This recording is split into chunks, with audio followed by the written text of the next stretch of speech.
তা আপনি নিশ্চয় জানেন আমি এই মুহূর্তে উত্তাল সারা দেশ।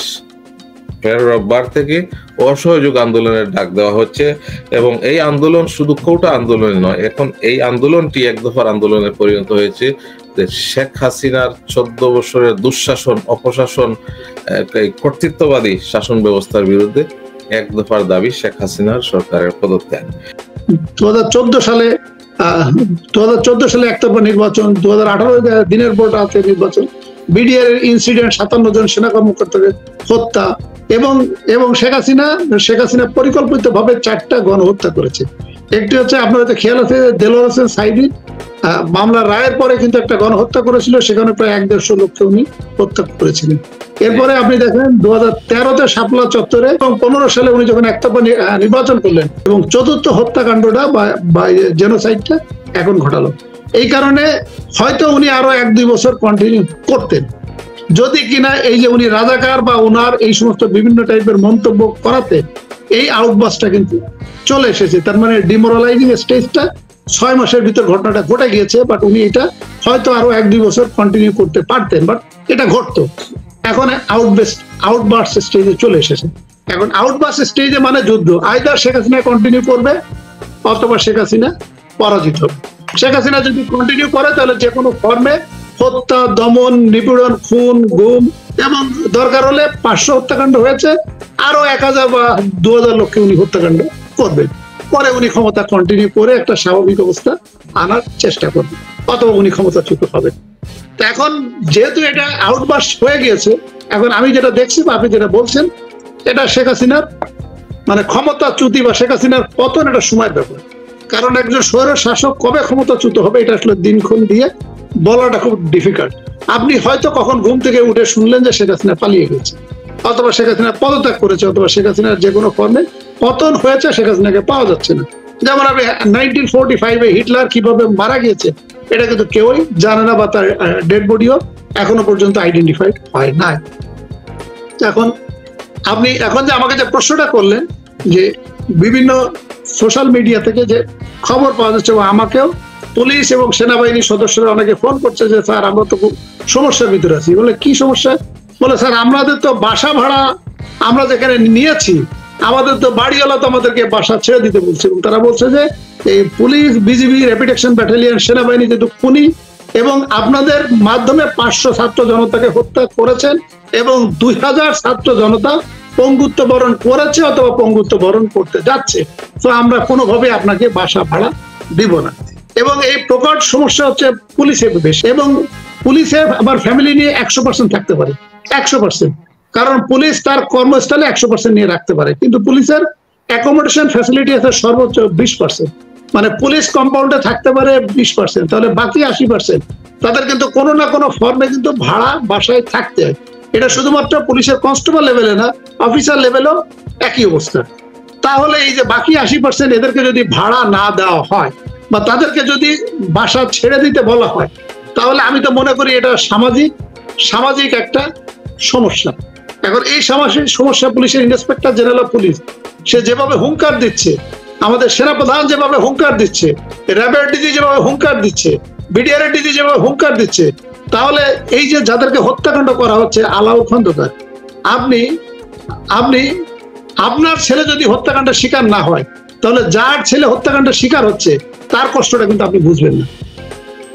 তাহলে এই যে যদি এই যে police, BDR, rapid action battalion বা সেনাবাহিনী, এই যে তাদের ফ্যামিলি মেম্বার যে সিভিল অ্যাকোমোডেশনে থাকে এবং তারাও যদি হত্যাকাণ্ডের শিকার হয়, কোনো ফ্যামিলি মেম্বার যদি হত্যাকাণ্ডের শিকার হয়, তাহলে কিন্তু সেই ক্ষেত্রে এই যে পুলিশ বা র্যাপিড অ্যাকশন ব্যাটালিয়ন, বিজিবি বা সেনাবাহিনীর জন্য এটা কিন্তু হ্যান্ডেল করা এবং এটা নিয়ন্ত্রণ করা কিন্তু খুব ডিফিকাল্ট হয়ে যাচ্ছে। এখন আমি জানি না যে সরকার অথবা পুলিশের আইজি বা সেনাপ্রধান বা র্যাবের ডিজি, আর র্যাবের তো কোনো আবাসস্থলই নাই, পুলিশের তো যাও আছে, কিন্তু র্যাবের তো একেবারেই অফিসগুলো একেবারেই কম এবং তাদের ফোর্সদেরকে কোনো অ্যাকোমোডেশন, নিজস্ব অ্যাকোমোডেশন দেওয়ার মতো ক্যাপাসিটি ইভেন 2% বা 3% অফিসার বা সৈনিকদেরকে অ্যাকোমোডেশন দেওয়ার মতো ক্যাপাসিটি নাই। তার মানে র্যাবের যে 14-15 হাজার ফোর্স আছে, তাদের কিন্তু ফ্যামিলি কিন্তু সিভিল অ্যাকোমোডেশনে রাখতে হয়। তো তাহলে এটা কিভাবে ডিল করবে, কিভাবে হ্যান্ডেল করবে, এটা আমার জানা নাই। এটা হয়তো পুলিশের ইন্সপেক্টর জেনারেল বা র্যাবের ডিজি বা বিডিআর এর ডিজি বা সেনাপ্রধান হয়তো তারা সিদ্ধান্ত নেবে। এবং আমি একটা সোশ্যাল মিডিয়াতে দেখলাম সেনা সদস্যদের পক্ষ থেকে দাবি তোলা হচ্ছে এবং পুলিশ সদস্যদের পক্ষ থেকে দাবি তোলা হচ্ছে যে আমাদের ফ্যামিলি মেম্বারদেরকে যদি বাসা ভাড়া না দেওয়া হয় তাহলে ওনারা বলছে যে তাহলে আমাদেরকে গণভবন যেহেতু অনেক বড় জায়গা, বঙ্গভবন যেহেতু অনেক বড় জায়গা, 32 নম্বরে যেহেতু কোনো কাজ নাই, 1 বিঘার প্লট এবং গোপালগঞ্জে বঙ্গবন্ধু মাজার যেহেতু বিশাল কম্পাউন্ড, তাহলে এইখানে তার ফ্যামিলি মেম্বারদের অ্যাকোমোডেশন দিয়ে একটা সিকিউরিটি ব্যবস্থা করা হোক, এই ধরনের কিন্তু দাবি এখন কিন্তু আসছে। এখন আমি জানি না সরকার বাহাদুর যারা জোর করে ক্ষমতা আছে ওনারা কিভাবে এটা হ্যান্ডেল করবে। ধন্যবাদ। যদি আপনি এই অবস্থানে থাকতেন, এই মুহূর্তে যদি আপনি যে পুলিশের ডিআইজি ছিলেন, এখন আপনার দায়িত্বে, তাহলে আপনি কি করতেন? মনে করেন এদের তো সরকারের অর্ডার ছাড়া এদের আর করার কিছু নেই, তো এই কর্তৃত্ববাদীর তারা দায়িত্ব যদি না পালন করে তাহলে তো তাদের একটা আর্মি অ্যাক্টে বা আপনাদের মিলিটারি অ্যাক্টে তাদের বিচার হয়ে যাবে। তাহলে তাদের করণীয়টা কি? দেশের জনগণের বিরুদ্ধে যাবে? বা আপনি হলে কি করতেন এই জায়গায়? আচ্ছা, আমি হলে এই অবৈধ আদেশ পালন করতাম না। কারণ আমি যখন এসপি বলইবাজারে ছিলাম তখন এই যে উপাধ্যক্ষ আব্দুল শহীদ উনি তখন এমপি হলেন এবং পরবর্তীতে হুইপ হলেন এবং এখন মনে সম্ভবত মন্ত্রী, কোন একটা মন্ত্রণালয়ের মন্ত্রী। আমি যখন মৌলভীবাজারে এসপি থাকার সময় মানে আওয়ামী লীগ পাওয়ারে আসার পরে তখন উনি চিফ হুইপ হলেন, তখন 2টা গ্রামে মারামারি হলো। মারামারি হওয়ার পর এখন মামলা রুজুর ক্ষেত্রে আমি কৌশল অবলম্বন করলাম যে 2 পক্ষেরই মামলা নেও, যেহেতু এটা গ্রামের মারামারি, 2 পক্ষ এটা একটা পর্যায়ে মীমাংসা হয়ে যাবে। কিন্তু আমি পরবর্তীতে দেখলাম হুইপ সাহেবের যিনি জেনারেল সেক্রেটারি ছিলেন আওয়ামী লীগের, উনি পরবর্তীতে মৌলভীবাজার সদর থেকে এমপি হয়েছিলেন। এইবার অবশ্যই এমপি হতে পারেন না, ওনার নাম হলো ওই যে নেসার সাহেব, মিস্টার নেসার। উনি আবার ভদ্রলোক মানুষ, উনি আবার আমাকে টেলিফোন করে বলছে যে হুইপ সাহেব বলেছেন যে আপনি অমুককে আসামি করেন, অমুককে আসামি করেন, অমুককে আসামি করেন, আপনি অমুককে বাদ দেন। পরে আমি এক পর্যায়ে আমি তার কথা শুনি নাই, পরে আবার আমাকে টেলিফোন করেছে, বলেছে উপাধ্যক্ষ আব্দুল সাহেব, উপাধ্যক্ষ আব্দুল শহীদ, হুইপ সাহেব তো এটা বলেছেন বা এটা ডিজায়ার করেছে, তখন আমি শুনি নাই। পরে উনি যখন 3rd টাইম আরেকদিন আমাকে ফোন করেছে, ফোন করার পরে আমি তখন ওনাকে বললাম যে তাহলে উপাধ্যক্ষ আব্দুল শহীদ মহোদয়কে বলেন যে এখানে আওয়ামী লীগের কোন লোক বা আওয়ামী সমর্থিত কোন এসপি কে এইখানে বসিয়ে আমাকে সরিয়ে দিতে, কারণ আমি যদি ওনার কথায় যদি আমাকে স্পিকিং করতে হয়, ওনার কথায় যদি আমাকে মামলা রুজু করতে হয়, তাহলে তো এখানে আমার থাকার কোনো যৌক্তিকতা নেই। আমি কিন্তু এরপরে 1 মাস পরে কিন্তু আমাকে উপাধ্যক্ষ আব্দুল শহীদ বদলি করে দিয়েছেন। তাতে কি হয়েছে? আমার কিছুই হয় না, আমার তো চাকরি তো যায় নাই, এক পদ থেকে আমি আরেক পদে গিয়েছি। আমি ঝিনাইদহ এসপি থাকার সময়, জি আপনি তো আর ছিলেন, এখন যারা এসপি ডিআইজি তো সবার ব্যাকগ্রাউন্ডটা হচ্ছে আওয়ামী লীগ, ছাত্রলীগ, যুবলীগ, এ ধরনের লোক তো এখন বর্তমানে সারা বাংলাদেশে। বলি আমি আরেকটা আপনার আগে আরেকটা টক শোতে গিয়েছিলাম, সেখানেও একই উদাহরণ দিয়েছি, ওই উদাহরণটা আপনাকে দিতে চাচ্ছি।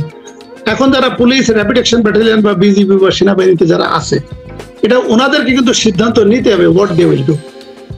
আপনি ইউসুফ রাজা গিলানি পাকিস্তানের প্রধানমন্ত্রী ছিলেন, ওনাকে আদালত অবমাননার দায়ে দোষী সাব্যস্ত করা হয়, 1 সেকেন্ডের জন্য তাকে প্রতীকী সাজা প্রদান করা হয় এবং তার প্রধানমন্ত্রী চলে যায়। এটা হয়তো আপনার খেয়াল আছে। ওনার অপরাধটা কি ছিল? ওনাকে বলেছিলেন যে আপনার আপনার আপনার আপনার প্রেসিডেন্ট কি আসিফ আলী জারদারি, ওনার বিরুদ্ধে দুর্নীতির মামলা স্টার্ট করতে হবে। তো উনি তখন এটা ডিনাই করে, এটা ডিফাই করে এবং আদালতকে বলে যে না, president is immune as long as he is on the chair। এটা পাকিস্তানের কনস্টিটিউশনে বলা আছে, এটা বাংলাদেশের কনস্টিটিউশনে বলা আছে আর্টিকেল 51, প্রেসিডেন্ট যতক্ষণ পর্যন্ত চেয়ারে অধিষ্ঠিত থাকে তার বিরুদ্ধে সিভিল বা ক্রিমিনাল প্রসিডিং ড্র করা যায় না। এটা শুধু বাংলাদেশ পাকিস্তানের কনস্টিটিউশন না, বিশ্বের সকল কনস্টিটিউশনে এই প্রভিশনটা আছে, কারণ এটা প্রেসিডেন্টকে সম্মান করা। এখন উনি যখন এটা করে নাই, কিন্তু আদালত অ্যাডামেন্ট, সেনাবাহিনীর পক্ষ থেকে চাপ, আদালতের উপরে চাপ, আদালত অ্যাডামেন্ট যে না, এটা আসিফ আলী জারদারির বিরুদ্ধে দুর্নীতির মামলা স্টার্ট করতে হবে। উনি করেন নাই, আদালত অবমাননা মামলা হলো এবং আদালত মামলা উনি জবাব দিলেন, জবাব সন্তোষজনক না, ওনাকে হাজির হতে বলা হলো। তখন সাংবাদিক রাজা ইউসুফ রাজা গিলানিকে জিজ্ঞাসা করলেন যে আপনি কি জানেন যে আদালত অবমাননার যদি আপনার সাজা হয় তাহলে আপনার প্রধানমন্ত্রী চলে যেতে পারে, এবং আপনার সাজা হয় না, প্রধানমন্ত্রী তো চলে যেতে পারে এটা বলেন যে আপনার সাজা হতে পারে।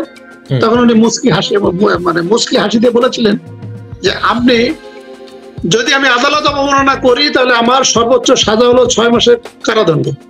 আর আমি যদি আসিফ আলী জারদারির বিরুদ্ধে যদি আমি দুর্নীতির মামলা শুরু করি তাহলে এটা সংবিধান লঙ্ঘন হবে এবং আমার রাষ্ট্রদ্রোহিতার অপরাধ হবে এবং আমার যাবজ্জীবন কারাদণ্ড সহ মৃত্যুদণ্ড হতে পারে।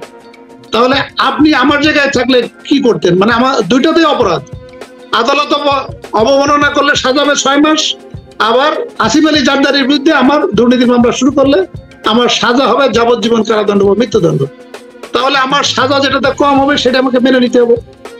এখন আমার যারা পুলিশ সহকর্মী বা আর্মি বা সেনাবাহিনী বা র্যাপিড অ্যাকশন ব্যাটালিয়ন, তারা যদি সরকারের অবৈধ আদেশ শুনে যদি হত্যাযজ্ঞ চালায় আলাউ খন্দকার, তাহলে কিন্তু তাদের ফাঁসি হবে।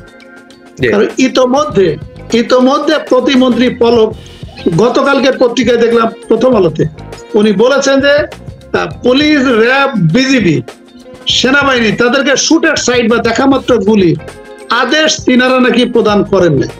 এটা নাকি সরকার নাকি প্রদান করেন নাই, বলেন নাই।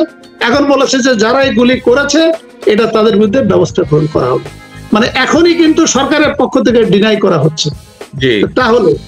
তাহলে এই যে যারা এই কাজগুলো করে ফেলেছে, আবার যদি ভবিষ্যতে করে বা করার চেষ্টা করে, তাহলে তার সাজা হবে কমপক্ষে যাবজ্জীবন কারাদণ্ড, না হলে ক্ষেত্র বিশেষে মৃত্যুদণ্ড। এটি হচ্ছে একটা অপশন। যদি তারা এই সরকারি আদেশ যদি পালন না করে কি হবে? তাকে এক জায়গা থেকে বদলি করে আরেক জায়গায় দিবে। যেমন আমি এসপি মৌলভীবাজারে ছিলাম, আমাকে ঢাকাতে পোস্টিং করা হয়, একটা ট্রেনিং সেন্টারে আমাকে পোস্টিং করা হয়, কিন্তু বেতন তো আর কমে নাই। তাহলে সে যদি আদেশ না শুনে তাকে আরেক জায়গায় বদলি করবে, অথবা তাকে ওএসডি করবে, অথবা তাকে সাসপেন্ড করবে, অথবা সর্বোচ্চ তাকে চাকরিচ্যুত করতে পারে। তাও সে চাকরিচ্যুত করতে গেলেও সেটা একটা লম্বা প্রসেস, সেটা কমপক্ষে 3 থেকে 6 মাস লাগবে চাকরিচ্যুত করতে হলে। তো এখন আমার এই কর্মকর্তা বা আমার সহকর্মী বৃন্দ, জুনিয়র সিনিয়র, ওনাদেরকে সিদ্ধান্ত নিতে হবে যে আপনি যদি তার আদেশ পালন না করেন, আপনি সর্বোচ্চ আপনাকে একটা খারাপ জায়গায় পোস্টিং দিতে পারে, অথবা ওএসডি হতে পারে, অথবা সাসপেন্ড হতে পারে, অথবা আপনার চাকরিচ্যুত হতে পারে, তাও যদি শেখ হাসিনা 6 মাস যদি ক্ষমতা কন্টিনিউ করে। আর আপনি যদি এই অবৈধ আদেশ পালন করে হত্যাযজ্ঞে লিপ্ত হয়, তাহলে আপনার ফাঁসি হবে, আপনার স্ত্রী বিধবা হবে, আপনার ছেলে মেয়ে এতিম হবে, এবং প্রকারান্তরে আপনি ফাঁসিতে ঝুলে জাহান্নামে যাওয়ার পরে আপনার ছেলে মেয়ে স্ত্রী যুগ যুগ ধরে যুগান্তর থেকে যুগান্তর কিন্তু আপনার এই কুকর্মের ফল তাদের কিন্তু বয়ে বেড়াতে হবে এবং বয়ে নিতে হবে।